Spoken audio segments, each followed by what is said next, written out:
Regina carried quiet power into her hometown. To officers Bradley Henson and Kyle Mercer, she looked like just another black woman behind the wheel, an easy mark for intimidation. They swaggered up with sneers and heavy flashlights, every word daring her silence. Then came the shove, sharp and deliberate, echoing against metal as their laughter carried. But what they couldn't see was the truth behind her steady eyes. 30 years of command, 4 stars earned, a soldier's unshakable resolve. They thought she'd bow her head and take it. They were wrong, and in one phone call to the Pentagon, she would destroy them all. Before we go any further, comment where in the world you are watching from and make sure to subscribe, because tomorrow's story is one you don't want to miss. The late afternoon sun cast long shadows across Main Street as Regina Walker's military-issue SUV rolled through her hometown.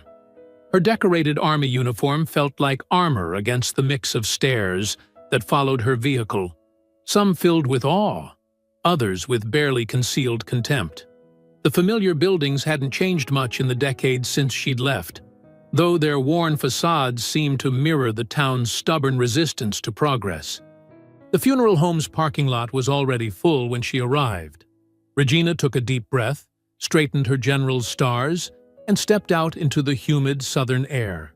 The crunch of her polished boots on gravel announced her presence before she reached the door. Inside, the murmurs rose like a wave, like, "That's Regina Walker, 4-star general now. Think she forgot where she came from."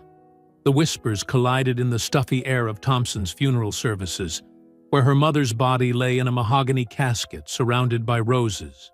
Regina kept her chin high, her steps measured. A lifetime of command had taught her to read a room, and this one was divided as clearly as a battlefield. On one side, elderly black church ladies nodded with fierce pride. On the other, the town's white establishment figures huddled together, their disapproving glances poorly masked by funeral etiquette. "Baby girl!" Aunt Lillian's voice cracked as she reached for Regina. Her aunt's small frame seemed to have shrunk since their last visit, but her embrace was still strong enough to make Regina's eyes sting with tears. "I'm here, Aunt Lillian," Regina whispered, holding her close. "I'm here now." "Your mama would be so proud," Lillian said, pulling back to study Regina's face. "Look at you, all decorated like a Christmas tree. She kept every newspaper article about you, you know. Even that big spread in Time magazine." Regina smiled despite the ache in her chest. "She called me that morning, screaming so loud I thought something was wrong. Then she told me she'd bought every copy in Martin's drugstore." Their moment was interrupted by Reverend Thomas, who approached with careful steps. His collar seemed too tight, his manner too cautious for a man of God. "General Walker," he said, extending his hand. "Welcome home, though I wish it were under better circumstances." "Reverend?" Regina shook his hand firmly, noting how his eyes darted around the room. "Thank you for being there for Mother in her final days." He lowered his voice. "Might I have a word? In private?" Regina followed him to a quiet corner, away from the gathering mourners. The Reverend's forehead was beaded with sweat, despite the funeral home's aggressive air conditioning. "I know you've been away a long time," he began, dabbing his face with a handkerchief. "Things here, well, they're delicate. Balanced, you might say?" Regina's jaw tightened. "Balanced on whose backs, Reverend?" "Now, that's exactly what I mean." He glanced nervously at the white faces across the room. "Your mother understood how things work here. She knew when to speak and when to—" He trailed off under Regina's steady gaze. "When to accept injustice." Regina finished for him. "That's not the woman who raised me." "Please," Thomas whispered urgently. "For everyone's sake, just stay quiet during your visit. Pay your respects and go back to Washington. Don't stir up trouble." Regina stepped closer, her voice low but sharp as a blade. My mother taught me that silence in the face of wrong is its own kind of sin, Reverend. Maybe you forgot that lesson. The service itself was a study in segregation, with mourners automatically separating themselves by race in the pews. Regina delivered a eulogy that made the church ladies dab their eyes and made the white officials shift uncomfortably in their seats. She spoke of her mother's strength, her dignity, her quiet defiance in teaching Black history when it was forbidden in schools. After the final prayers, Regina hugged her aunt goodbye, promising to stop by later. The drive to her mother's house took her down familiar streets, where memories lurked behind every corner. The park where whites-only signs once hung, the diner that still served Black customers from the back door, the courthouse where her mother had protested voter suppression. The house itself stood proud despite its age, a small Victorian that her mother had maintained meticulously on a teacher's salary. Regina had offered many times to buy her something bigger, but Sarah Walker had always refused. "This house knows our history," she'd say. "Every crack, every creak tells our story." Lost in thought, Regina almost missed the flash of blue lights in her rearview mirror. Her hands tightened on the steering wheel as the police cruiser's siren chirped once, signaling her to pull over. Years of military discipline kept her movements calm as she guided her vehicle to the curb, but her mind was already racing through protocols and procedures. The setting sun painted the street in shades of orange and purple as Regina watched the police car door open in her side mirror. Her mother's words echoed in her memory. "Baby, in this town, you've got to be twice as careful and 3 times as strong." She kept her hands visible on the steering wheel, her military ID ready on the dashboard, and her face a mask of professional neutrality. Regina stepped out of her SUV with the same measured control she'd use exiting a military transport. The evening air had grown thick with humidity, carrying the scent of magnolias from a nearby garden. She kept her movements deliberate, her spine straight as a flagpole. "Good evening, officers," she said, her voice carrying the authority of decades of command. Her military ID caught the fading sunlight as she held it steady. Officer Bradley Henson swaggered forward, his hand resting casually on his holstered weapon. Behind him, Officer Kyle Mercer spread his feet wide, adopting an aggressive stance that Regina recognized from countless confrontations. It was the posture of someone looking for trouble.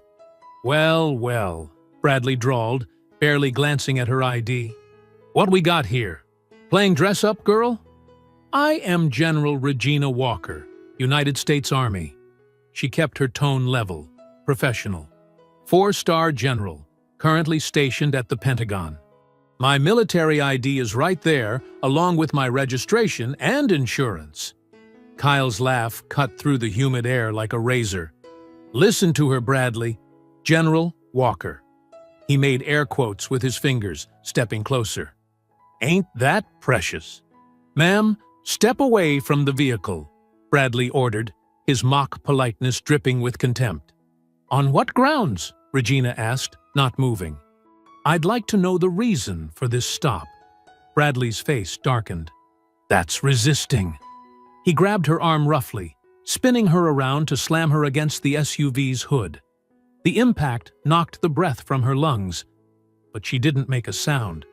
"You're making a serious mistake," Regina said, her cheek pressed against the warm metal.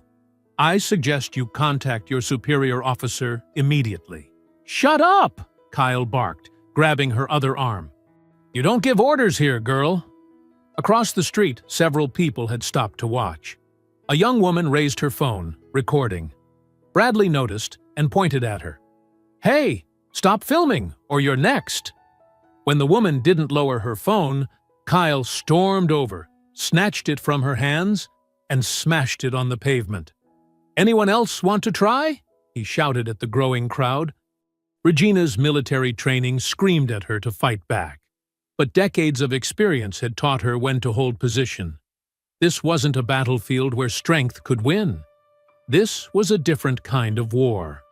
Bradley grabbed her hair, yanking her head back. "Think you're special in that uniform?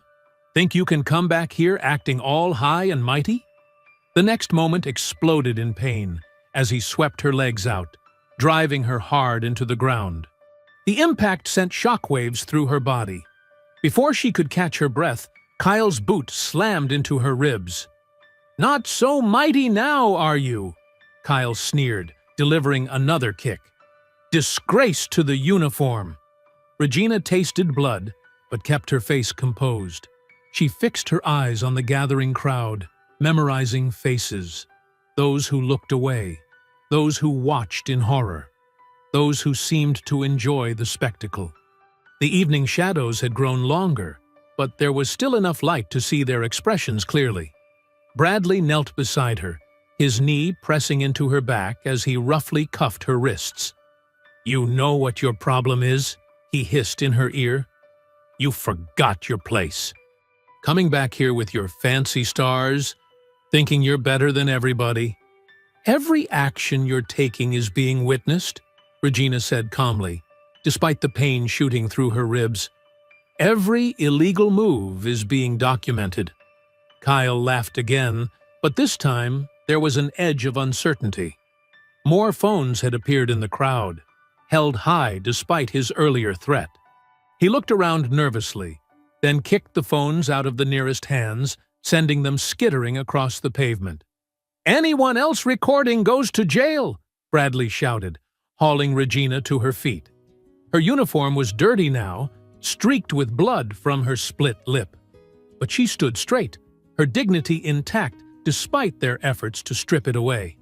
The crowd parted as Bradley and Kyle dragged her toward their cruiser. Regina caught glimpses of familiar faces, people who had nodded respectfully at the funeral just hours ago, now averting their eyes. A few older black residents made moves to step forward, but she gave them a subtle headshake. This wasn't their battle to fight. Not yet. Kyle opened the back door of the cruiser with unnecessary force. "In you go, General." He shoved her inside, making sure her head hit the doorframe. Through the window, Regina watched her hometown grow still in the gathering dusk. Porch lights were coming on, casting pools of yellow that seemed to highlight the emptiness of the streets. The witnesses who had gathered began to drift away, their backs turned as if to deny what they'd seen. The cruiser's engine rumbled to life. In the front seat, Bradley and Kyle exchanged grins in the rearview mirror, clearly pleased with themselves.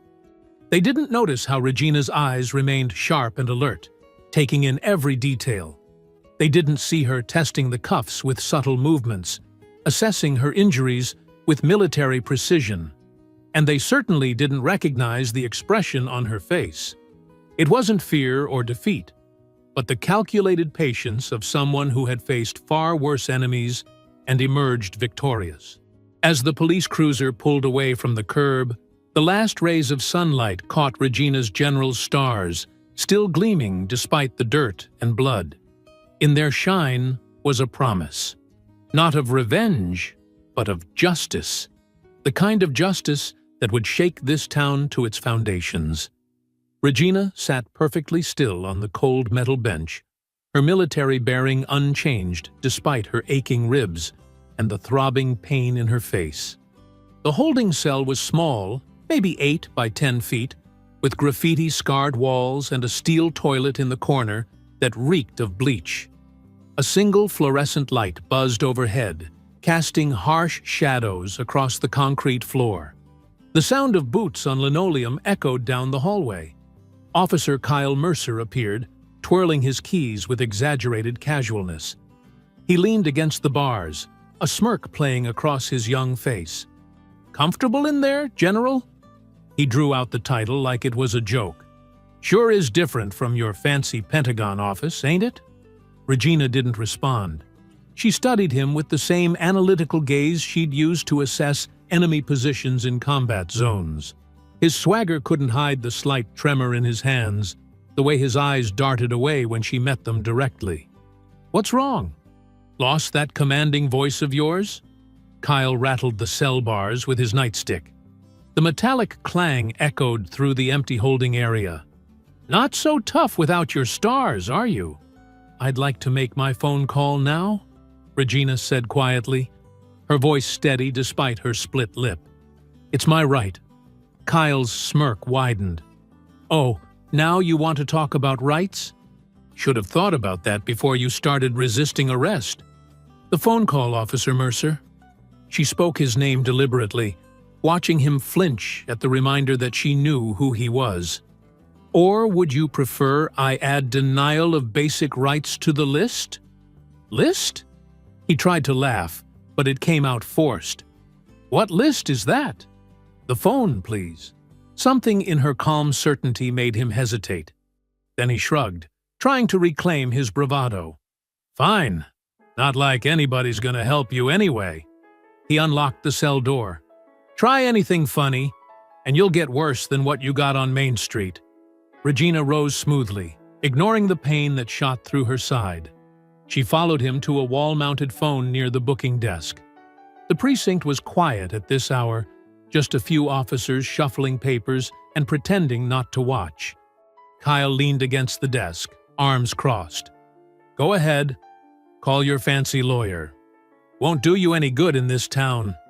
Regina picked up the receiver and dialed a number from memory.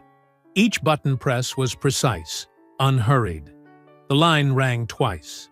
Colonel Harris, a crisp voice answered. Colonel, this is General Walker. Her tone was professional, as if she were making a routine call from her office. I apologize for disturbing you at this hour. Regina? What's wrong? The colonel's voice sharpened with concern. I'm currently being held in the Millbrook Police Department following an incident of excessive force during a traffic stop. She spoke clearly, knowing Kyle was straining to hear both sides of the conversation. I believe this situation requires the Secretary's immediate attention. Perhaps a military tribunal review of civil authority overreach? Kyle's smirk faltered. He straightened up, his crossed arms dropping to his sides. What happened? Colonel Harris demanded. Are you injured? Affirmative. The assault was witnessed by multiple civilians. Phones were confiscated and destroyed by Officers Bradley Henson and Kyle Mercer. I suspect the dash cam footage may mysteriously malfunction. She paused. Unless immediate federal oversight is implemented. Kyle's face had lost its color. He was staring at her now, finally seeing not just a uniform he could disrespect, but the full weight of military authority he'd foolishly challenged. Give me 30 minutes, Colonel Harris said. Don't say another word to anyone. Understood, Colonel. Thank you. Regina hung up the phone with deliberate care. Kyle tried to recover his swagger. That's supposed to scare us. Some phone call to your military buddies? No, Officer Mercer. That was just procedure. She turned to face him fully. The wheels of justice move quite efficiently when a four-star general is assaulted by local law enforcement. Before Kyle could respond, the precinct's main phone started ringing. Sergeant Miller, a heavy-set man with a florid face, answered it. His expression shifted from annoyance to confusion to alarm. Yes, sir. Yes, I understand, but... Yes, the secretary himself, He pressed the phone to his chest and barked, Mercer, get those cuffs off her. Now! Kyle fumbled with his keys, his earlier confidence evaporating. As he removed the handcuffs, his hands were shaking noticeably. More phones began ringing throughout the precinct. Officers scrambled to answer them, their faces growing increasingly concerned. Just a big misunderstanding, Sergeant Miller said, forcing a smile that looked more like a grimace. We'll have you out of here right away, General Walker. No charges, of course. These young officers. Sometimes they get a little overzealous. Really, just a mix-up, Kyle added weakly. No hard feelings? Regina stood silent, letting them squirm. The precinct had erupted into barely controlled chaos as calls continued pouring in from Washington. She could hear fragments of conversations. Yes, Senator. No, we never intended. Of course, we respect the military. Sergeant Miller himself escorted her to the precinct's front door, apologizing profusely with every step. Kyle trailed behind them, looking like he wanted to disappear into the floor. "Your vehicle will be delivered to your residence, fully detailed. No charge," Miller assured her. "And if there's anything else we can do—" Regina paused in the doorway. Every eye in the precinct was on her. Despite her bruised face and dirty uniform, she carried herself with unshakable dignity. She said nothing. Her silence was more powerful than any threat. Then she walked out into the night, her footsteps echoing on the precinct steps. Only when she was alone in the parking lot did she allow herself a small grimace of pain. Her ribs screamed with each breath, and she could feel blood crusting at the corner of her mouth. But she kept her head high, her back straight. She had lost this skirmish, but the real battle was just beginning. The next morning dawned bright and humid, typical for a southern summer day. Regina adjusted her freshly pressed uniform in her mother's antique mirror, wincing at the purple bruise blooming across her cheekbone. No amount of makeup could fully conceal the evidence of yesterday's assault, but that was fine with her. Let them see what their police did. Her phone buzzed with a text from Mayor Richard Cole's office. "Press conference at City Hall. 9 a.m. sharp. Your presence is required." Not requested. Required. The presumption made her jaw tighten. City Hall was a white-columned building that dominated the town square, its Confederate memorial statue still standing proud out front despite years of protests. As Regina climbed the steps, reporters swarmed around her with microphones and cameras. "General Walker, how do you respond to claims you resisted arrest? Will you be filing charges against the officers? Is the Pentagon really investigating our police department?" She moved through them with military precision, neither rushing nor slowing her stride. The clicking of cameras followed her into the building's marble lobby, where Mayor Cole waited with an artificial smile stretched across his face. Police Chief Donahue stood beside him, looking like he'd swallowed something sour. "General Walker!" The mayor's voice boomed for the cameras. "Thank you for joining us this morning." He extended his hand, his signet ring catching the light. Regina studied his hand for a moment, just long enough to make him sweat, before shaking it. More camera flashes erupted. "Chief Donahue and I want to personally apologize for yesterday's unfortunate incident," Cole continued, gesturing to the police chief. "Isn't that right, Chief?" Donahue stepped forward, his handshake brief and crushing. "There was clearly a breakdown in proper procedure," he said stiffly. "The officers involved have been placed on administrative leave pending review." The reporters scribbled furiously in their notebooks. Regina noticed how the mayor positioned himself between her and the cameras, making sure he was centered in every shot. "Now then," Cole announced, "if you'll excuse us, the general and I have some private matters to discuss." He gestured toward his office, his smile never wavering. The heavy oak door closed behind them with a definitive click. The mayor's office was all leather and mahogany, reeking of cigars despite the no-smoking ordinance. Chief Donahue followed them in, immediately moving to stand by the window, his bulk blocking much of the natural light. The moment the door closed, Cole's smile vanished. "Sit down, Regina." She remained standing. "I prefer to stand, Mr. Mayor." "Still as stubborn as your mother," Cole said, dropping into his leather chair. "That's what got her in trouble, too." Regina's eyes narrowed at the mention of her mother, but she kept her voice level. "Is there a point to this meeting beyond the photo op?" "The point," Donahue growled from the window, "is that you're fixing to tear this town apart with your Pentagon threats and civil rights nonsense." "You mean by exposing police brutality and systematic corruption?" Regina met his glare steadily.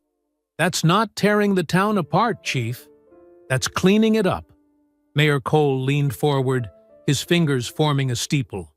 "Look, Regina, we all want what's best for Millbrook. This is a peaceful town. A prosperous town. Do you really want to destroy that peace over one misunderstanding? A misunderstanding? Regina's voice could have frozen hell. Your officers assaulted a United States general, destroyed evidence, and violated multiple civil rights. That's not a misunderstanding. That's a crime. Those boys made a mistake, Donahue said. They've been disciplined. Let it die here. Like you let die all the other complaints against your department? Regina asked. All the other mistakes that just happened to target black citizens? The mayor's face darkened. Be careful, Regina. Your family has deep roots here. Your mother's house, her church membership, her reputation. It would be a shame to see any of that compromised. Is that a threat, Mr. Mayor? It's a reality check, Cole said smoothly. Things can get very difficult for people who don't understand how this town works. Property taxes can spike unexpectedly. Building code violations can appear out of nowhere. Police response times can become unreliable. Regina took 2 steps forward, planting her hands on his desk. Both men tensed. Let me give you a reality check, gentlemen. I've faced down warlords and terrorists. I've commanded troops in active war zones. If you think you can intimidate me with small-town thuggery, you clearly don't understand who you're dealing with. Nobody's trying to intimidate anyone, Cole said, but his voice had lost some of its certainty. We're simply having a friendly conversation about civic harmony. This conversation is over. Regina straightened up. And, gentlemen, document everything you own. You'll need the inventory for the federal investigation. She turned and walked out, leaving them sputtering behind her. The reporters tried to swarm her again, but she moved through them like they were smoke. The drive to the cemetery was automatic. She needed to visit her mother, to draw strength from the woman who'd taught her to never back down. But as she approached the family plot, she saw something was wrong. Her steps quickened. Her mother's headstone had been defaced with spray paint. Crude racial slurs covered the granite in angry red letters. The fresh flowers from the funeral were scattered and trampled. Someone had even carved "Go home" into the grass. Regina's knees gave out. She collapsed before the desecrated grave, her fingers digging into the earth. All her military discipline, all her careful control, cracked. A sound escaped her throat, part sob, part roar of rage. Her whole body shook with fury as she stared at the vile words marring her mother's final resting place. The kitchen in Regina's mother's house hadn't changed in 30 years. The same yellow curtains hung over the sink. The same rooster-patterned wallpaper peeled at the corners. Aunt Lillian moved around the space with familiar efficiency, setting out plates of fried chicken and collard greens. "You barely touched your food, child," Lillian said, watching Regina push a piece of chicken around her plate. "Your mama would have my hide if I let you waste away." Regina's fork clinked against the china. "I can't eat, Aunt Lil. Not after what they did to Mama's grave." Lillian's weathered hands trembled as she poured more sweet tea. "I heard about that. Reverend Thomas is organizing a cleanup crew for tomorrow morning." She settled into her chair with a heavy sigh. "But baby, that's exactly why you need to leave. These people, they're dangerous. They always have been. So we just let them win." Regina's voice was quiet, but hard. "Let them keep hurting our people? I've lived here 74 years, Lillian said.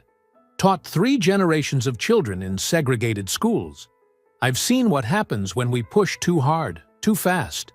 They burned down the Williams store in '65 just for hiring black cashiers. They shot Robert Turner's boy for registering voters in '72. Her voice cracked. "I can't bear to see you hurt." Regina reached across the table and took her aunt's hand. "I understand your fear, Aunt Lil, but I'm not that little girl anymore. I've commanded battalions, led missions. I know how to fight smart. This isn't like your wars, Regina. There are no rules here. No Geneva Convention. These people will... A knock at the back door cut her off. They both tensed until a familiar voice called out, "Miss Lillian? It's Marcus Reed." Lillian hurried to unlock the door. Marcus Reed stepped into the kitchen, his press badge still hanging around his neck. He'd grown stockier since high school, with threads of gray in his beard, but his eyes still held that same intense curiosity that had made him editor of the school paper. "Regina Walker," he grinned. "Still causing trouble, I see." Regina stood to hug him. "Marcus Reed. Still chasing stories? Speaking of stories..." He pulled a thick manila envelope from his messenger bag and spread documents across the kitchen table, pushing aside dinner plates. "I've been tracking police misconduct in this county for years. Look at these patterns." Regina leaned over the papers, complaint forms, hospital records, obituaries. Names and dates jumped out at her. Broken bones, wrongful arrests, suspicious deaths. "They bury the evidence," Marcus explained.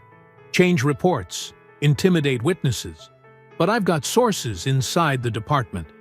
People who've been waiting for someone like you, someone they can't just make disappear." Lillian wrung her hands. "Marcus Reed, don't you go putting dangerous ideas in her head. She needs to leave while she still can." "With respect, Miss Lillian, leaving is exactly what they want," Marcus said. "They count on good people running scared. But Regina's got something none of their other victims had: rank, resources, and a direct line to Washington." Regina studied a photo of a young black man in a hospital bed, his face swollen beyond recognition. "When did this happen?" 3 months ago. Official report says he fell downstairs during arrest. Same officers who attacked you, by the way. Henson and Mercer. They're the chief's personal attack dogs." Lillian touched Regina's shoulder. "Baby, please. Your mama wouldn't want..." "Mama would want justice," Regina cut in. "She spent 30 years watching this town crush people's spirits, teaching us to keep our heads down. Stay quiet. Survive. But survival isn't enough anymore." She gathered the documents, straightening them into a neat stack. "I didn't fight wars overseas to surrender at home. Not when the enemy is right here, wearing badges and sitting in City Hall." Marcus pulled out his car keys. "I've got more files at my office. Police records, internal affairs complaints, everything they tried to bury. We can start connecting the dots tonight." Lillian grabbed Regina's arm. "At least wait until morning. These back roads aren't safe after dark." "The dark is exactly what we need, Aunt Lil," Regina said gently. "That's when the truth comes out." She kissed her aunt's cheek. "Lock up after we leave, and don't worry. I learned a few things about watching my six in Afghanistan." The night air was thick with humidity and cricket song as Regina and Marcus walked to his car. The streetlight cast long shadows across her mother's front yard, where she'd played as a child, dreaming of a world bigger than this small town's prejudices. "You sure about this?" Marcus asked as they climbed into his beat-up Corolla. "Once we start digging, they'll come at us hard." Regina buckled her seatbelt, her military posture unchanged even in the passenger seat. "Let them come. I've got 30 years of tactical experience and a few stars on my shoulder." "What do they have?" "Fear," Marcus said, starting the engine. "Fear of losing power. That makes them dangerous." "Fear makes them sloppy," Regina corrected. "And sloppy enemies make mistakes." They pulled away from the curb, headlights cutting through the darkness. Spanish moss hung like gray ghosts from the trees lining the narrow road. In the distance, a train whistle moaned, a lonely sound that echoed across the sleeping town. Marcus navigated the familiar curves, the car's tires crunching on gravel. "Your mama would be proud, you know. Standing up like this." Regina watched the shadows slide past her window. "I know. That's why they're so scared of me. Because I'm my mother's daughter. And this time, I've got the power to make them pay. Dawn painted the courthouse steps in pale gold as Regina climbed them, her shoes clicking against worn marble. The building stood like an aging giant, its columned face a reminder of times when justice served only some. Marcus trailed behind her, clutching his messenger bag full of files. At the top of the steps, a young woman in a sharp navy suit paced while talking on her phone. "No! Tell the witness we can protect." She stopped mid-sentence when she saw Regina. "I'll call back." "General Walker?" She extended her hand. "I'm Jasmine Cole. Marcus called me last night." Regina shook her hand, noting the firm grip and the fire in the younger woman's eyes. "You're the attorney who's been filing those police misconduct suits." "Trying to," Jasmine said. "But cases keep disappearing into thin air. Judge Thompson claims they're misfiled, or the paperwork's incomplete." She pulled out a ring of keys. "Lucky for us, I worked here through law school. I know where they hide the bodies, metaphorically speaking, I hope." She led them through a side door, past empty offices where early morning light cast long shadows through Venetian blinds. The basement archives smelled of dust and forgotten paper, row after row of metal shelving disappearing into the gloom. "The cases we want should be here," Jasmine said, unlocking a storage room. "If they haven't been shredded." Marcus sneezed as they pulled boxes from shelves. "Some of these go back 20 years. Regina lifted a file labeled Johnson Marcus, Traffic Stop Incident. Inside, she found autopsy photos of a black teenager, his neck bruised from what the report called accidental asphyxiation during routine arrest. "I remember this case," she said. 2003. The boy's mother taught with my mama. Police said he choked himself. "Look at the signature on the coroner's report," Jasmine pointed. "Dr. William Cole." "Cole?" Regina's head snapped up. "Like Mayor Richard Cole?"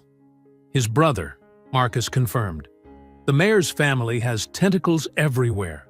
Police, medical examiner's office, judges, property developers. They've run this county since segregation." They spread more files across a dusty table.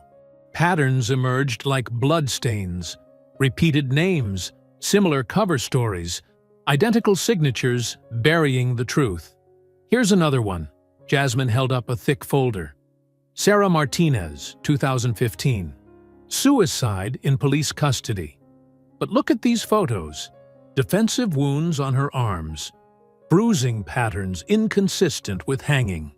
"The investigating officer?" Regina asked. "Bradley Henson." Jasmine's voice hardened. "Same cop who attacked you. And here's his partner Kyle Mercer's name." Marcus pointed to another file. 2018 shooting of an armed suspect. Except the victim was a 60-year-old man with a cane. Regina's jaw tightened. "How many?" "I've counted 15 suspicious deaths in custody since 2000, Jasmine said. Plus dozens of assault complaints that vanished. But these are just the ones they bothered to file. My clients tell me most victims are too scared to report anything. Or they can't," Marcus added. "I've got sources inside the department. Good cops who hate what's happening. But they've seen what happens to whistleblowers. One officer tried reporting Henson in 2016. 2 days later, drugs were found in his locker. He's still in state prison." Regina studied a photo of Officer Henson receiving a commendation from Mayor Cole. Both men smiled at the camera, the mayor's hand on Henson's shoulder like a proud father. "The mayor's not just covering up crimes," she said. "He's rewarding them, building his own private army. With federal funding," Jasmine nodded. "I traced grant money meant for community policing.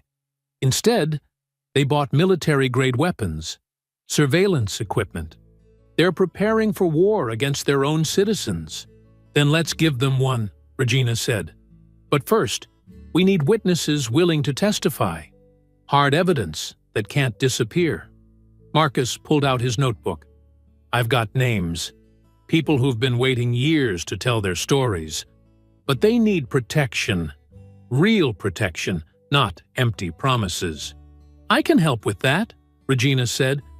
I still have contacts in the Justice Department's Civil Rights Division, and friends in Congress who owe me favors. Jasmine gathered the most damning files into her briefcase. I'll start drafting subpoenas. Once we file in federal court, they can't make these disappear. Be careful with those, Marcus warned. If they know we have copies, I've got a secure place. Jasmine patted her case. And backup scans encrypted in 3 different clouds. I learned after they accidentally flooded my office last year. They climbed back to the main floor as the courthouse stirred to life. Early morning sunlight streamed through tall windows, making dust motes dance like golden snow. Meet me at my office at noon, Jasmine said. I'll have the initial paperwork ready. We can start interviewing witnesses this afternoon. Outside, the humid air wrapped around them like a heavy blanket. Regina scanned the street out of habit. 2 decades of combat training had taught her to always check her surroundings. A dark sedan with tinted windows idled across the square. Marcus, she said quietly. That car. It was parked outside your office last night. He glanced over casually. No plates. And I recognized the dent in the rear panel. Been seeing it a lot lately. They're not even trying to hide anymore, Jasmine muttered. Regina watched the car through narrowed eyes. Good. Let them watch. Let them see us gathering ammunition. By the time they realize what kind of fight they're in, it'll be too late. Regina's old Buick creaked down Pine Street, where crumbling houses lined both sides. Jasmine sat in the passenger seat, reviewing her notes. Darnell Williams lives at the end, Jasmine said. Number 1247. Been there 30 years, before the beatings left him in a wheelchair. They pulled up to a small yellow house with peeling paint and a wooden ramp leading to the front door. Wind chimes tinkled softly on the porch, their gentle music at odds with the heavy atmosphere. Marcus said Darnell was a deacon at First Baptist, Regina said, climbing out. Taught Sunday school with my mother before 3 cops broke his spine during a traffic stop, Jasmine finished. Then charged him with assaulting an officer. Regina's knuckles whitened as she gripped her cane, a temporary necessity after her own encounter with Henson and Mercer. They climbed the ramp together, each step deliberate. Jasmine knocked. Mr. Williams? It's Attorney Cole. We spoke on the phone. Silence stretched for long moments.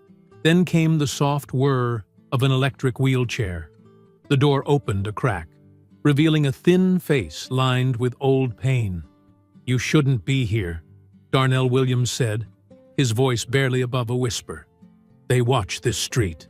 We know, Regina stepped forward. But we need your help, Mr. Williams. I'm General Walker, Marie Walker's daughter. Recognition flickered in his eyes. Little Regina? Lord have mercy. He glanced past them at the empty street. Come in quick, and pull those curtains shut. They entered a living room filled with family photos and religious texts. A hospital bed occupied one corner, surrounded by medical equipment. Darnell positioned his wheelchair by a worn armchair. Your mama was a good woman, he said. She visited every week after it happened. Brought food, read scripture. His hands trembled. She didn't deserve what they did to her garden last month. Regina leaned forward.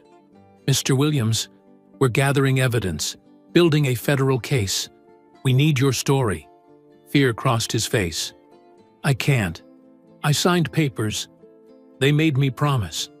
Who made you promise? Jasmine asked gently. Chief Donahue himself. Darnell's voice dropped even lower. Came to my hospital room. Said if I breathed a word about what really happened, my grandkids would never be safe in this town. Regina felt her jaw clench. When was this? 7 years ago, right after they killed my Marcus. His eyes filled. My boy wasn't even involved. just saw something he shouldn't have when he was walking home from work. Next day, they plant drugs in his car. He dies in custody. They say suicide. A tear rolled down his cheek. Chief says I keep quiet about my beating, or my other children get the same. Jasmine pulled out her phone. Mr. Williams, we can protect your family. I have contacts at the FBI Witness Protection Program. You don't understand, he interrupted. Donahue owns everybody. Judges, mayors, state police. Man's got friends in Congress. My Marcus tried telling the truth. Look what happened. Regina stood, pacing the small room. I'm not a local judge, Mr. Williams. I command a military division. I've got my own friends in Washington. Real power. The kind Donahue can't touch. Darnell studied her for a long moment. Then he wheeled himself to a bookshelf, pulled out a Bible, and extracted a thick manila envelope from inside. Your mama helped me hide these, he said. Been keeping them safe, waiting for the right time. His hands shook as he handed over the envelope. Pictures, documents, things Marcus gathered before they killed him. Regina opened the envelope. Inside were dozens of photographs, evidence of police brutality spanning decades. Officers posing with bloody batons, proud grins over beaten bodies. Donahue's signature on falsified reports. This one, Darnell pointed to a photo of younger officers celebrating in a bar. That's Donahue when he was just a sergeant. See what they're holding? Those are trophy wallets. Took them off men they beat to death. Jasmine documented each photo with her phone. These are inadmissible without testimony, she said. Mr. Williams, would you? A crash of breaking glass cut her off. Something heavy smashed through the front window, followed by more impacts. Regina instinctively shielded Darnell as rocks pelted the room. Get down, she ordered, her combat training taking over. She crawled to the nearest rock, crude letters spelled "Shut Up" in red paint. More glass shattered. Outside, tires squealed. Jasmine was already on the phone with 911, but Regina knew it was pointless. The police would take their time responding. You have to go. Darnell wheeled himself to a corner, trembling. They'll be back. Take the pictures. Use them. But please, don't let them know it came from me. Regina gathered the scattered photos, while Jasmine helped Darnell into a back room away from the broken windows. Wind whistled through the jagged holes, stirring papers across the floor. We'll send someone to board these up, Regina promised. And I'm posting private security on your house tonight. Just go, he pleaded, before they come back. And Regina? He caught her hand. Your mama would be proud. She always said you'd be the one to break their power. They hurried back to Regina's car, the envelope of evidence clutched tight. As they pulled away, Regina checked her mirrors. Empty street. No witnesses to the attack. But 3 blocks later, headlights blazed to life behind them. Same car from the courthouse, Jasmine said, twisting to look back. No plates. The unmarked sedan stayed 4 car lengths back, matching their every turn. Regina gripped the steering wheel tighter, taking a sharp right turn onto Maple Avenue. The unmarked car's headlights still blazed behind them, refusing to give up the chase. Call Marcus, Regina told Jasmine. Tell him to meet us at First Baptist. Now. Jasmine's fingers flew across her phone. What about the tail? Let them follow. Regina's voice was steel. It's time to bring this fight into the light. Within 30 minutes, Regina stood at First Baptist's doors as people streamed in. Families, elderly couples, young activists with phones recording. Word had spread fast through the black community. General Walker was making her stand. The church's ancient wooden pews creaked under the weight of bodies packed shoulder to shoulder. Fluorescent lights hummed overhead, casting harsh shadows across worried faces. Near the front, Marcus sat with his laptop open, ready to live stream. A handful of white allies dotted the crowd, including 3 retired teachers and a local business owner. Regina noticed Reverend Thomas shifting uncomfortably in his chair near the pulpit. He'd tried to discourage this meeting, warning her again about keeping peace. But he couldn't deny her use of the church, not with half his congregation demanding it. She checked her watch. 7:58 p.m. Time to begin. That's when the back doors swung open. Chief Donahue entered, flanked by two plainclothes officers. He chose to stand against the rear wall, arms crossed, his face a mask of cold attention. Regina didn't flinch. She stepped to the podium, her dress uniform crisp despite the summer heat.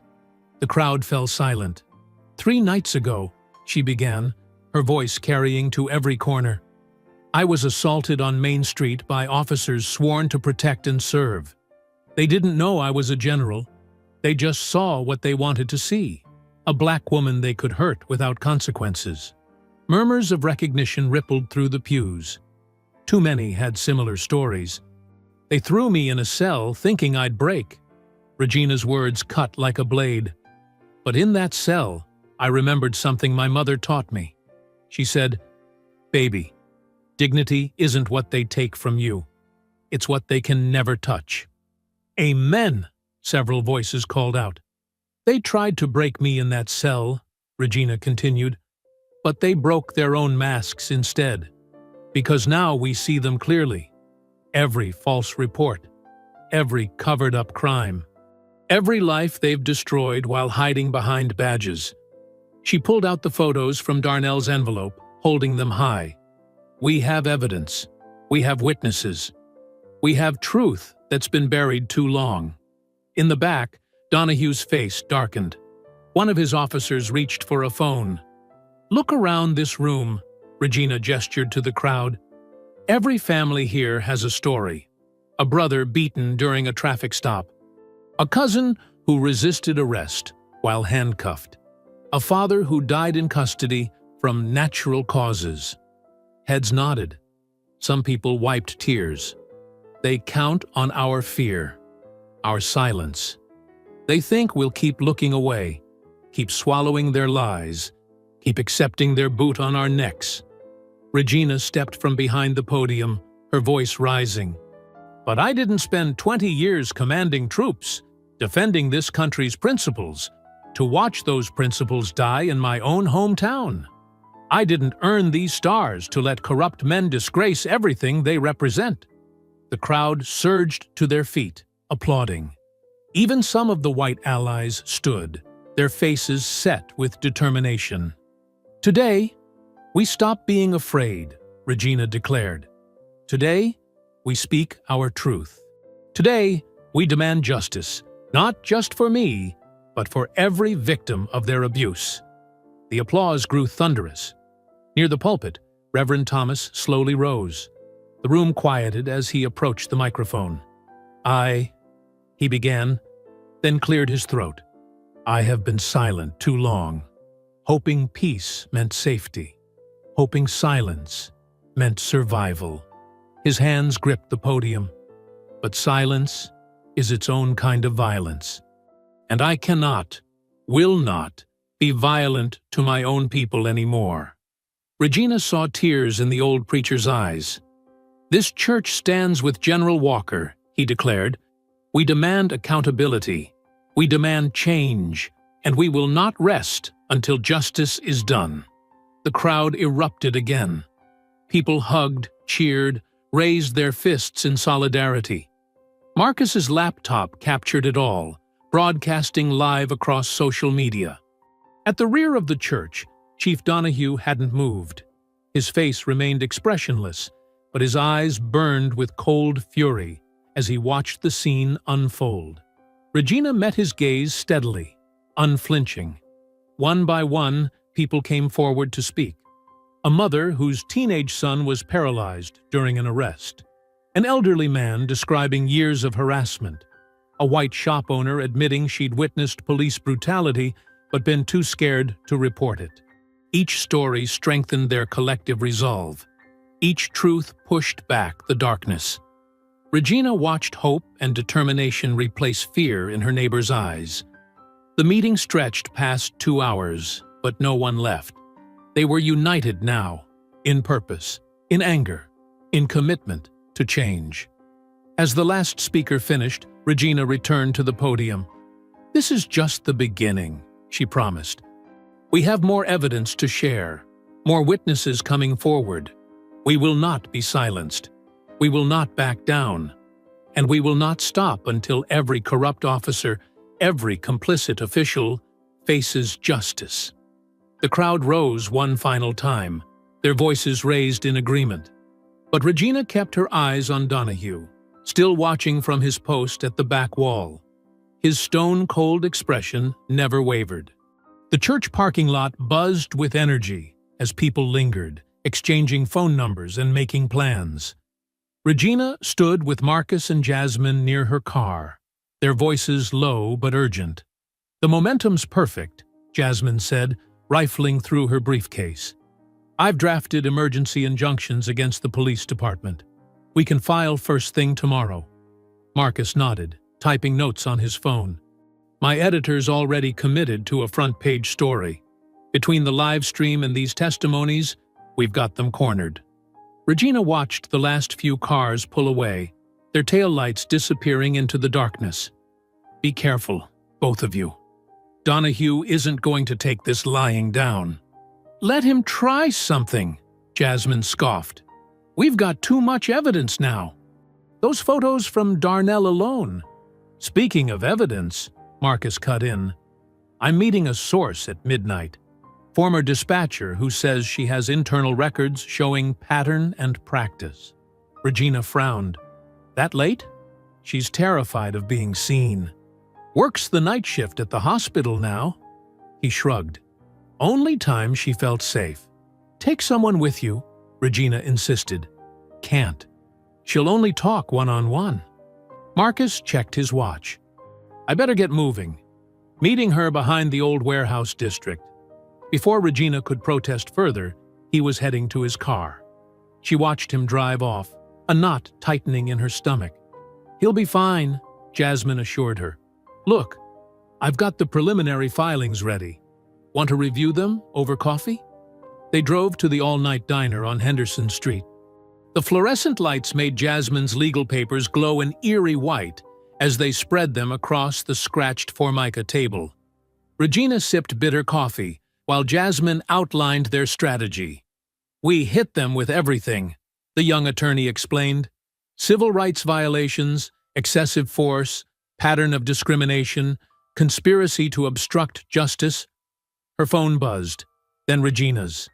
Then both their phones exploded with notifications. "Oh, God," Jasmine whispered, staring at her screen. "Marcus!"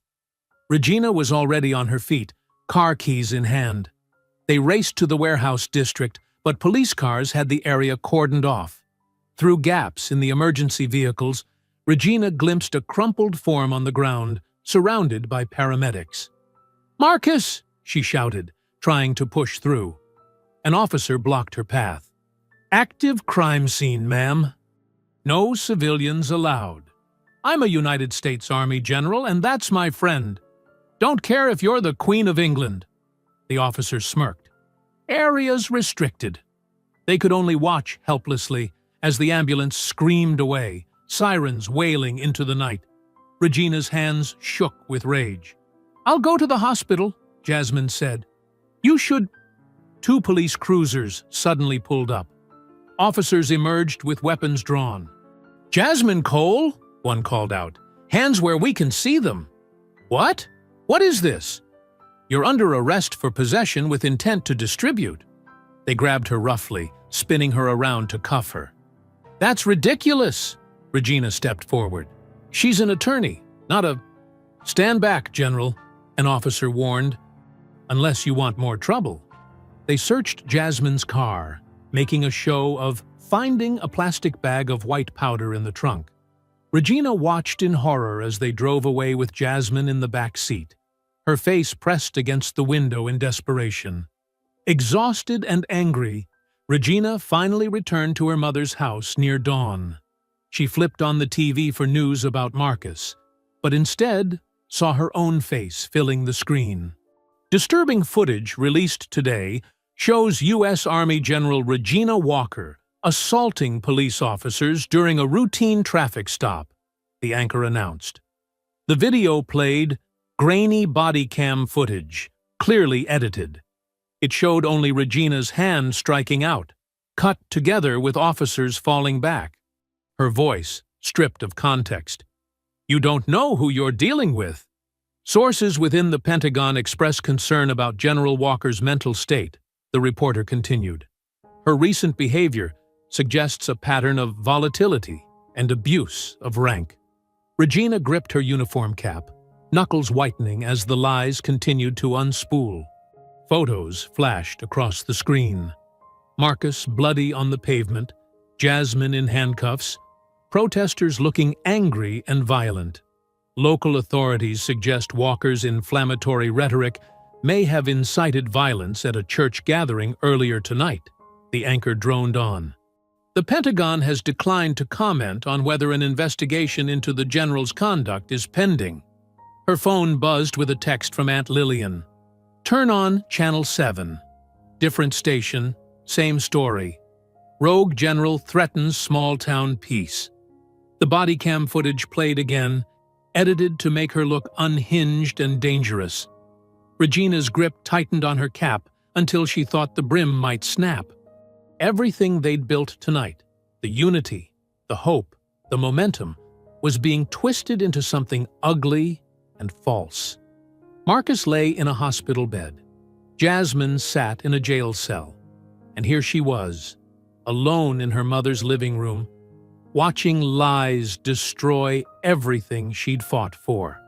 The news anchor's voice droned on, each word another twist of the knife. Coming up, an exclusive interview with Police Chief Donahue about his department's ongoing efforts to maintain order in the face of outside agitation. Regina stared at her uniform hanging on the coat rack, at the stars that had once meant something about justice and honor. The cap in her hands felt heavier with each passing moment, weighted down by the responsibility of what came next. On screen, the edited footage played yet again. Her own voice, distorted and out of context, echoed through the empty house. "You don't know who you're dealing with." Regina drove through the pre-dawn darkness to Memorial Hospital, her hands tight on the steering wheel. The night shift nurse eyed her uniform suspiciously, but directed her to the ICU. The sight of Marcus hit her like a physical blow. He lay still against white sheets, face swollen and purple, tubes snaking from his arms. The steady beep of monitors provided a grim rhythm to match her heartbeat. She settled into the hard plastic chair beside his bed, careful not to disturb any of the equipment. "I'm here, Marcus," she whispered, gently touching his unmarked hand. "I'm right here." His eyes fluttered open, unfocused at first. When they found her face, he tried to smile but winced instead. "They really did a number on me, huh? Don't try to talk too much." She leaned closer. "The doctors say you have 3 broken ribs, a punctured lung, and a severe concussion. Worth it." His voice was barely audible. "Got the records." "In my jacket. They didn't find them." Regina's throat tightened. Even beaten half to death, he was thinking about the evidence. "Marcus, I'm so sorry. I should never have let you go alone." "Stop." He squeezed her hand weakly. "My choice. Always my choice." His breath rattled. "Don't let them win, Regina. Don't you dare. Let them win." She sat with him until his eyes drifted closed again, watching his chest rise and fall with each labored breath. The sun was climbing over the horizon when she finally left, casting long shadows across the hospital parking lot. At home, Aunt Lillian was waiting on the front porch, worry etched deep in her face. "I saw the news," she said, as Regina climbed the steps. "Child, what are they doing to you?" Inside, the morning light filtered through dusty curtains her mother had hung decades ago. Regina sank onto the familiar couch, suddenly bone-tired. Aunt Lillian bustled around the kitchen, returning with a steaming mug of coffee. "You have to stop this," Lillian said softly, settling beside her. "Look what they did to Marcus. Look what they did to that young lawyer girl. They won't hesitate to do worse." "I can't stop." Regina stared into her coffee. "You know I can't. Your mama wouldn't want you martyring yourself like this." Lillian's voice cracked. She always said sometimes surviving means knowing when to be quiet. Mama survived so I could do more than just survive. Regina set the untouched coffee down. "They beat me in the street, Aunt Lillian. They're framing Jasmine. They nearly killed Marcus. How quiet am I supposed to be? I buried your mama last week." Tears slid down Lillian's weathered cheeks. "Don't make me bury you too." Regina stood and walked to the old rotary phone mounted on the wall. It was ancient, but she knew it was one line they couldn't tap. She dialed a number from memory. Colonel Harris answered on the second ring. "I've been expecting your call. How bad is it at the Pentagon?" "Bad." His voice was grim. "The Chief of Staff is getting pressure from senators to launch an inquiry into your conduct. That body cam footage is running on every major network. It's doctored and you know it." "Of course I know it." Harris sighed heavily. "But that's not what matters to them. Regina, you're rattling cages that go all the way to Washington. The mayor's got connections in Congress. The police union's involved now. So I'm supposed to just let them win? I'm saying you need to understand what you're up against." His tone softened. "These people, they don't play by rules. They've already tried to destroy your reputation. Next time." He left the sentence hanging. "Are you telling me to back down, Colonel? I'm telling you to watch your six." The military phrase carried extra weight. "I've got intel suggesting they're considering more permanent solutions to their Regina Walker problem." Aunt Lillian had been listening from the doorway. She pressed a hand to her mouth, stifling a sob. Regina thanked Harris and hung up. She walked to the living room where her mother's portrait hung above the fireplace. Those eyes, so much like her own, seemed to stare right through her. The same proud chin, the same unbending spine. Her mother had worked as a maid in the mayor's house, suffering daily humiliations with quiet dignity. She'd saved every penny to send Regina to college, to give her a chance at something better. When Regina had earned her commission, her mother's face had shone with fierce pride. "What would you do, Mama?" Regina whispered to the portrait. "What would you say if you could see what they've done?"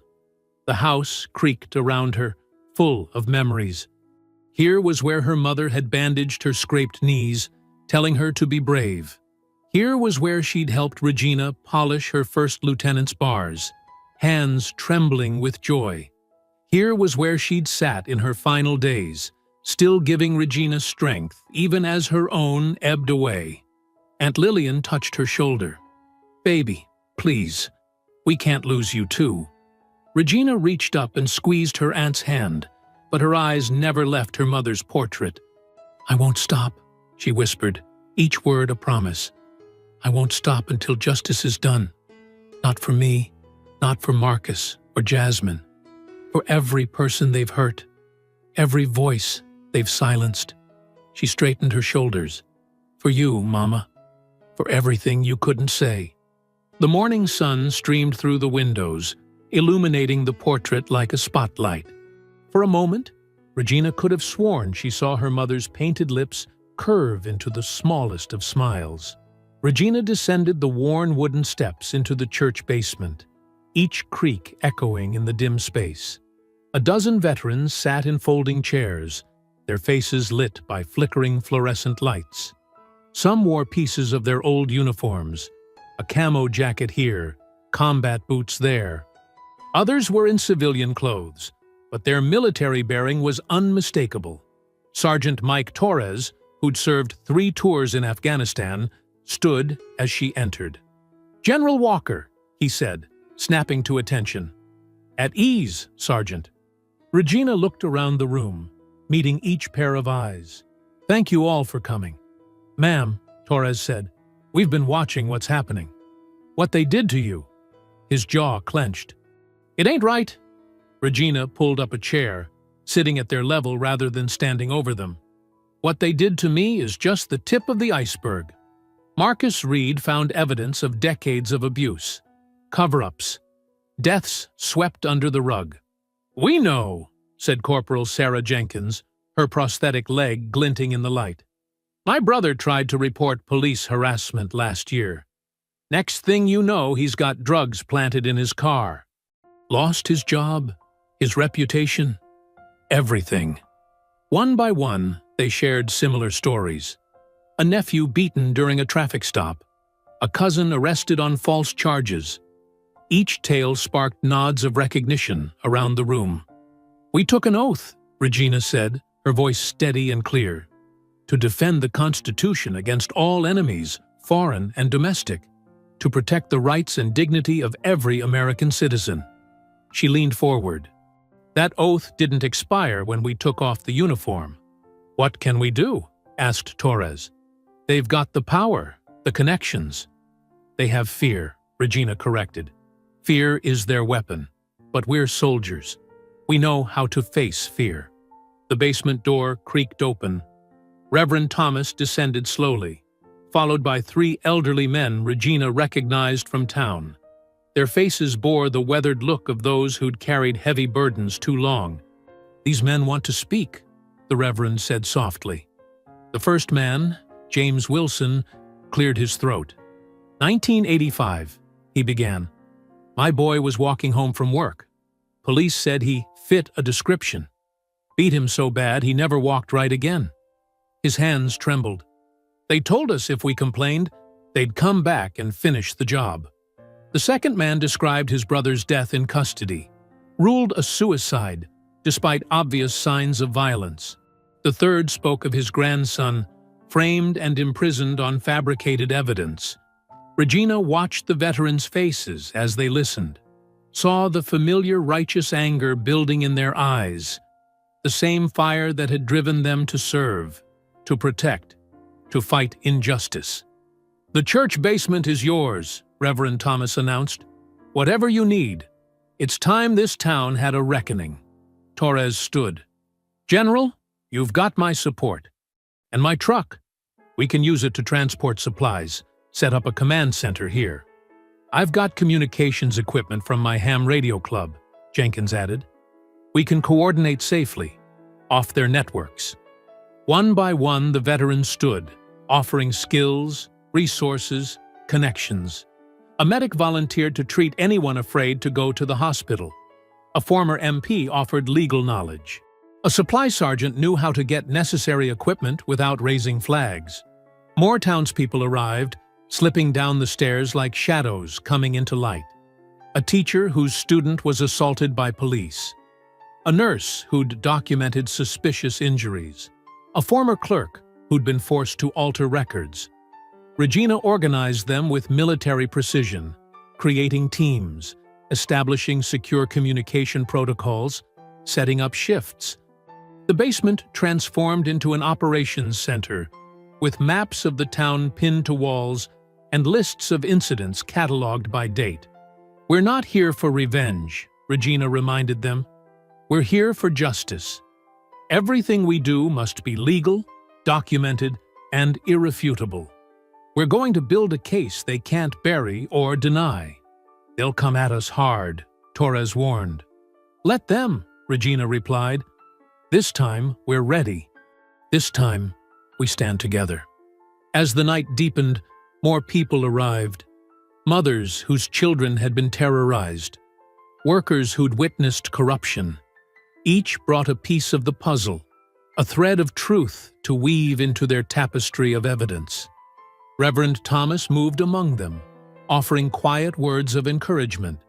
His earlier caution transformed into resolute support. "The church has been silent too long," he told Regina.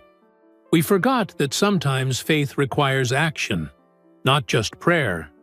Near midnight, Regina climbed the stairs to get some air. As she stepped outside, she stopped short. The church grounds were filled with people, dozens of them, each holding a candle. The flames flickered in the darkness like earthbound stars. Mrs. Johnson, who ran the local diner, stood nearest the door. "We heard you were meeting," she said softly. "We wanted you to know. You're not alone anymore." The candlelight illuminated faces of all ages, all backgrounds. Some she recognized, others were strangers. But all wore the same expression of quiet determination. An elderly woman Regina knew from her mother's church group approached, her candle cupped carefully in gnarled hands. "Your mama would be so proud," she whispered. "So proud to see you standing tall." Regina stood on the church steps, surrounded by the gentle light of solidarity. The night air carried the scent of wax and hope, and for the first time since the assault, she felt the weight on her shoulders lighten slightly. These people, her people, had found their courage, found their voice.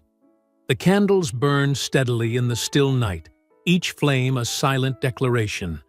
We are here. We are watching. We will not be silent anymore. Marcus lay propped up in the hospital bed, his face still swollen and bruised. Tubes snaked from his arms, and a heart monitor beeped steadily beside him. Despite his condition, his eyes were sharp and alert when Regina entered the room.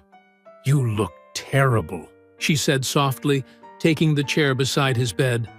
"You should see the other guys," Marcus croaked, attempting a smile that turned into a wince. "Though I didn't actually see them. Cowards hit me from behind." Regina's jaw tightened. "We'll find out who did this. Already know who ordered it."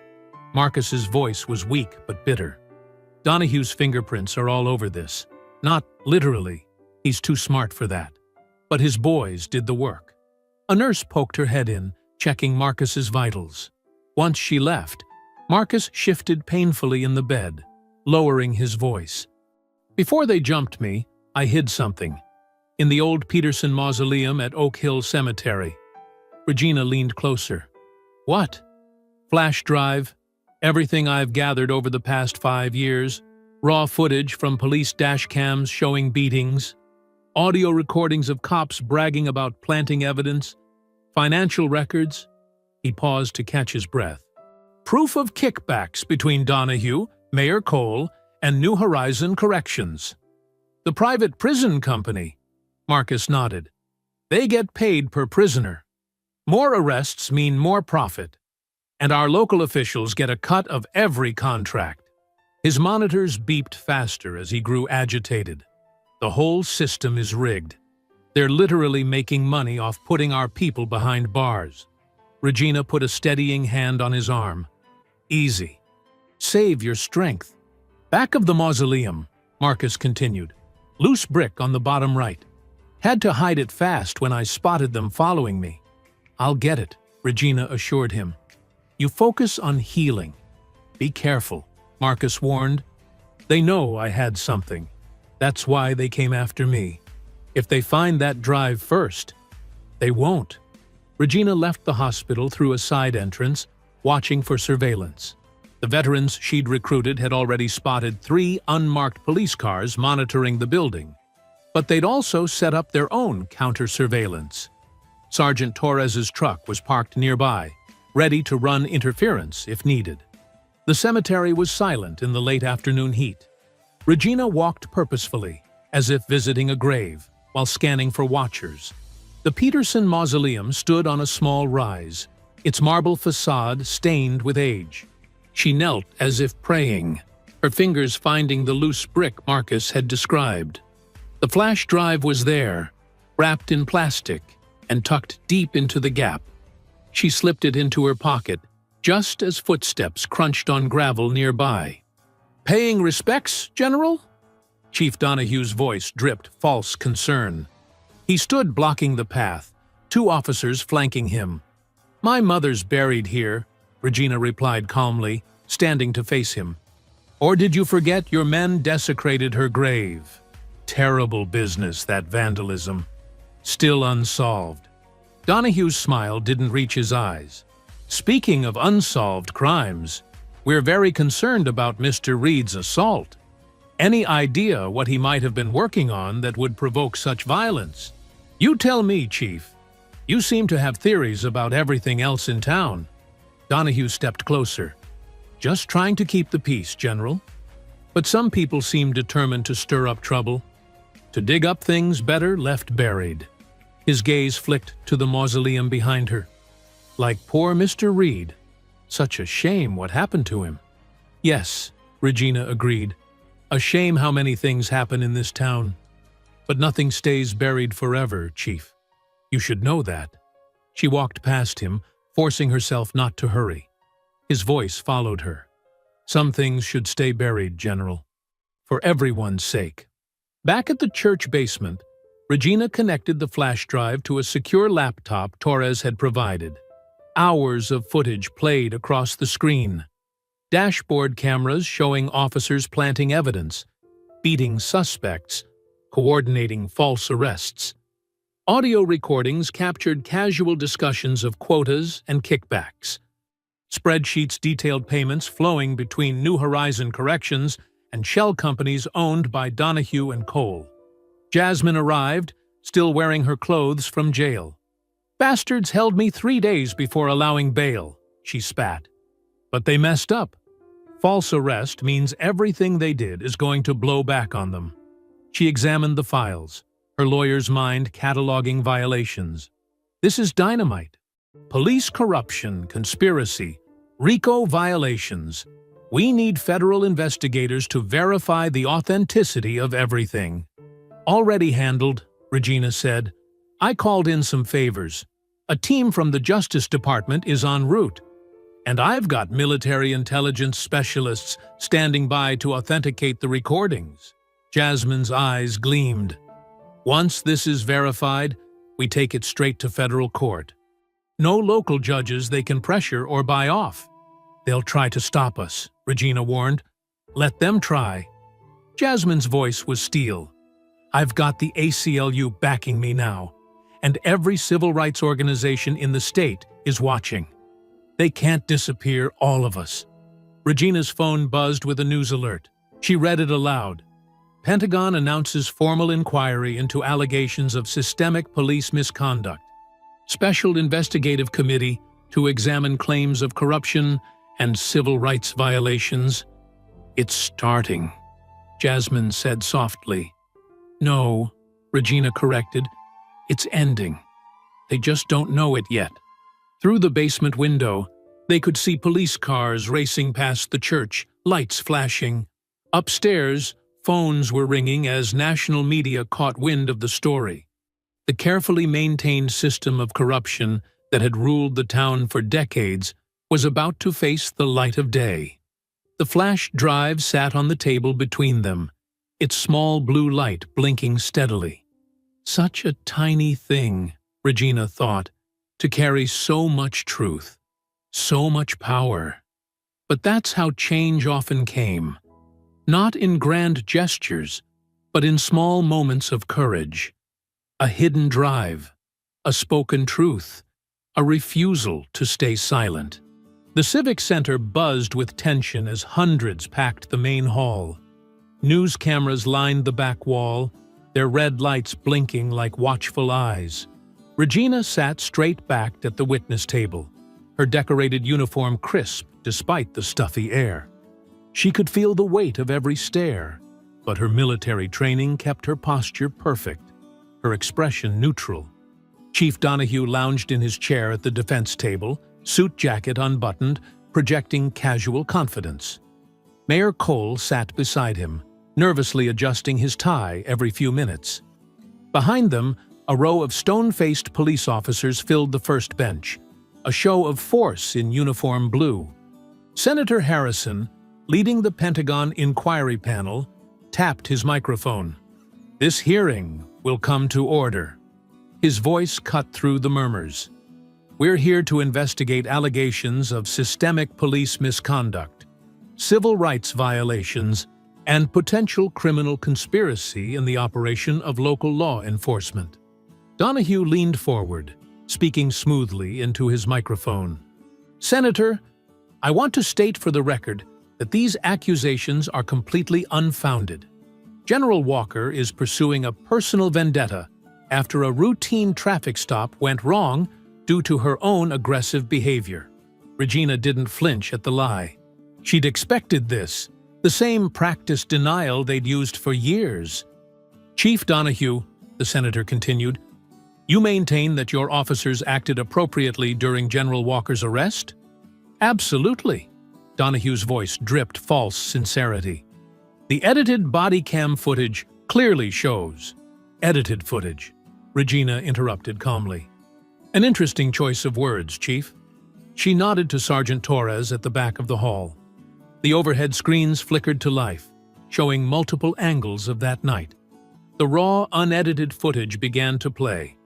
The first gasps came as the video showed Regina calmly presenting her military ID. Then the brutal escalation, officers laughing as they slammed her down, the kicks to her ribs, racial slurs clearly audible. The smashing of witnesses' phones, the chief's voice on radio ordering, "Clean up that mess." Donahue's face hardened. "That footage is clearly doctored." "It's authenticated," Regina cut in. "By military intelligence specialists. Every frame, every audio track." She gestured to a thick binder, "including metadata proving when and how your department altered the versions released to the media." Mayor Cole's hand shook as he reached for his water glass. Sweat beaded on his forehead. The screens shifted to new footage. Years of dashboard cameras showing similar beatings, officers planting evidence, coordinated harassment. Each clip was dated, logged, verified. "But this goes beyond mere brutality," Regina continued. She produced financial records, their details magnified on screen. These documents show systematic coordination between city officials, the police department, and New Horizon Corrections Corporation. Spreadsheets filled the displays, payment trails, shell companies, kickback schemes. "A quota system," Regina explained. "More arrests meant more prisoners meant more profit, and certain officials," her eyes locked on Cole, "received very generous consulting fees through offshore accounts." The mayor's face had gone ghostly pale. Donahue's casual posture had vanished, replaced by rigid tension. "That's all circumstantial," the chief snapped, but his voice had lost its smoothness. "Perhaps these make it clearer." Regina played audio recordings, Donahue's own voice discussing payoffs, Cole laughing about keeping the cells filled, instructions for targeting specific neighborhoods, specific demographics. The hall erupted in angry shouts. The senator banged his gavel for order. "There's more," Regina said once the noise settled. "Mr. Marcus Reed, a local journalist, was brutally attacked after uncovering this evidence. We have testimony from the officers ordered to assault him." 2 uniformed policemen stood from the audience. "We're prepared to testify about Chief Donahue's direct orders," one announced. "We're done covering for him." Donahue's face contorted with rage. "You traitors!" "The only traitor here," Regina's voice cut through his outburst, "is the man who betrayed his oath to serve and protect, who turned law enforcement into a profit center built on human suffering, who ordered violence against American citizens for daring to speak truth." She turned to face the chief directly. "You didn't just fail this community, Chief. You deliberately destroyed lives for money, and you were too arrogant to imagine anyone would dare stand against you." The mayor suddenly lurched to his feet. "I had no choice," he blurted. "Donahue threatened my family if I didn't cooperate." "Shut up, you fool!" Donahue snarled, but it was too late. The senator's voice cut through the chaos. "Federal marshals, take them into custody."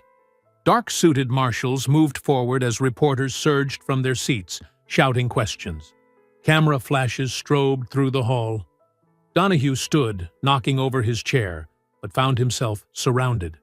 The mayor slumped in defeat as handcuffs clicked around his wrists. "Chief James Donahue, Mayor Richard Cole," the lead marshal announced. "You're under arrest for civil rights violations, conspiracy, witness tampering, and corruption under the RICO statute." Regina watched silently as they were led away. She could see the shock on Donahue's face, the disbelief that his carefully built kingdom could crumble so completely, that a black woman he'd tried to humiliate could bring him down. The reporters pressed closer, microphones thrust forward, questions overlapping. "General Walker, how does it feel to see justice served? Will you push for broader police reform? What message do you have for other departments engaging in similar practices?" But Regina's attention was on the row of citizens in the back, the families who'd lost loved ones to police violence, the survivors of beatings, the witnesses who'd been silenced for years. Their faces showed a mix of tears and fierce triumph. For them, this wasn't just about one corrupt chief or one compromised mayor. This was about breaking a system of oppression that had ruled their lives for generations. The courthouse steps buzzed with energy as news crews jostled for position. Satellite trucks lined the street, their dishes pointed skyward, beaming the story across the nation. Regina stood at the podium, her uniform gleaming in the afternoon sun, while behind her, federal agents led a handcuffed Chief Donahue and Mayor Cole toward waiting vehicles. The crowd that had gathered swelled by the minute. Cell phones recorded every moment as people spilled onto Main Street, their voices rising in unified chants. "Regina! Regina! Regina!" She gripped the podium, momentarily overwhelmed by the surging waves of support. These weren't just locals. People had driven from neighboring towns, some from hours away, drawn by breaking news of corruption exposed and justice served. "The system didn't fail today," Regina's voice carried across the square. "The people who corrupted it failed, and now they'll answer for their crimes." A thunderous cheer erupted. Signs bobbed above the crowd. "Thank you, General Walker," and "Justice at last," and "No more corrupt cops." Marcus Reed, still moving gingerly from his injuries, stood to the side with his camera, documenting everything. His newspaper would run a special edition tonight, but the story had already gone viral. National networks were breaking into regular programming with live coverage. Governor Phillips hurried up the courthouse steps, flanked by aides. His face was grim as he approached the microphone. "In light of today's revelations, I am announcing an immediate state takeover of the local police department. Federal oversight will be implemented, and a complete review of all personnel and procedures will begin immediately." The crowd roared approval. The governor raised his hands for quiet. "Furthermore, I have directed the state attorney general to establish a special task force. Every case handled by this department for the past decade will be reviewed. Every complaint of misconduct will be investigated, and every victim of abuse will have their voice heard." Regina watched as people in the crowd embraced, some crying openly. Years of fear and forced silence were breaking like a dam. A woman pushed forward through the press of bodies. "My son!" she called out, voice shaking. "They planted drugs on my son 3 years ago. He's still in prison. My brother, too," another voice joined in. "Beat him senseless during arrest." More people stepped forward, each with a story of abuse, of lives destroyed by corrupt police. Stories they'd been too afraid to tell before. Jasmine Cole, freshly released from her fraudulent arrest, stood on the courthouse steps with a legal pad, taking down names and details. "We're filing class action suits," she announced. "Every family affected will have their day in court. And this time, justice will be on their side." The young attorney's eyes blazed with purpose as more people lined up to speak with her. Former victims who'd been silenced by threats, witnesses who'd been intimidated into silence. They came forward one after another, ready to testify. Regina felt a gentle touch on her arm. Aunt Lillian stood there, tears streaming down her weathered face.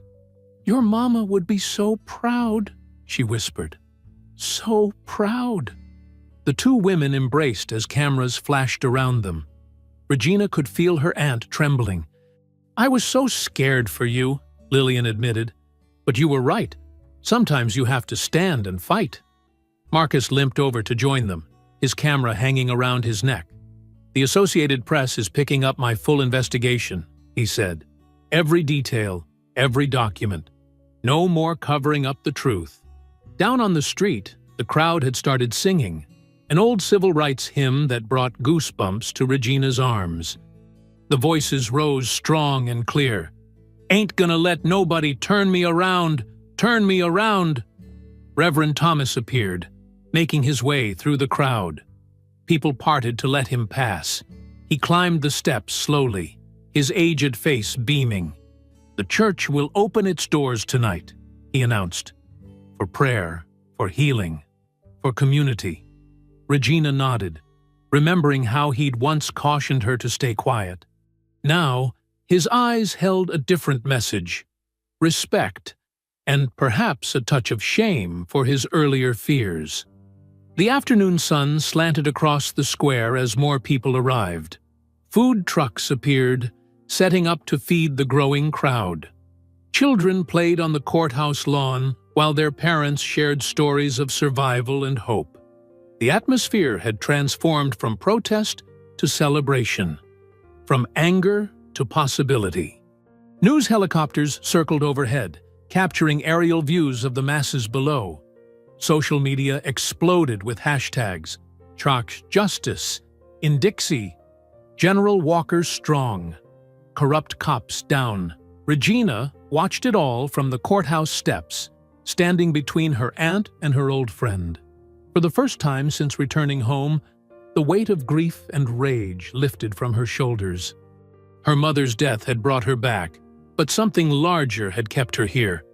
A calling to fight one last battle, not with weapons, but with truth and courage. The chants continued to ripple through the crowd. "Regina! Regina!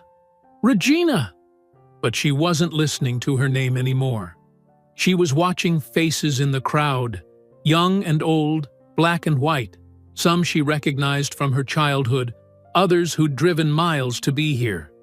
Their eyes held something she hadn't seen in this town before: hope. Aunt Lillian squeezed her hand. "You did it, baby girl. You really did it." Marcus snapped one last photo, then lowered his camera. "What happens next?" he asked softly. Regina looked out over the sea of faces, feeling, at last, a deep sense of peace. Her uniform no longer felt like armor, just a reminder of the oath she'd taken to protect and serve. An oath that had led her right back home, where the real battle for justice had been waiting all along. The autumn breeze rustled through the trees surrounding the cemetery, carrying the sweet scent of fresh flowers. Regina stood before her mother's restored headstone, now adorned with countless bouquets brought by townspeople. The marble gleamed, scrubbed clean of the hateful slurs that had once defaced it. Pink roses, white lilies, and purple irises created a rainbow of colors against the gray stone. Nearly 200 people gathered in respectful silence. Some held small American flags, others clutched programs for the ceremony. Aunt Lillian sat in a folding chair in the front row, her silver hair caught by the wind, dabbing at her eyes with a handkerchief. Marcus Reed, still walking with a slight limp but growing stronger each day, moved through the crowd taking pictures. His newspaper coverage of the police department's downfall had earned him a Pulitzer nomination. Jasmine Cole stood nearby, elegant in a black suit, reviewing notes for the class action lawsuits that were already making their way through the courts. Regina adjusted her uniform jacket, making sure every medal and ribbon sat perfectly straight. She'd chosen to wear her full dress uniform today, honoring both her military service and her mother's memory. The brass buttons caught the morning light as she stepped forward to the small podium that had been set up. "My mother taught third grade in this town for 37 years," Regina began, her voice carrying clearly across the cemetery grounds. She believed in education, in lifting up the community, in fighting injustice with knowledge and dignity. When I told her I wanted to join the army, she said only one thing: "Baby, wherever you serve, serve with honor." Murmurs of agreement rippled through the crowd.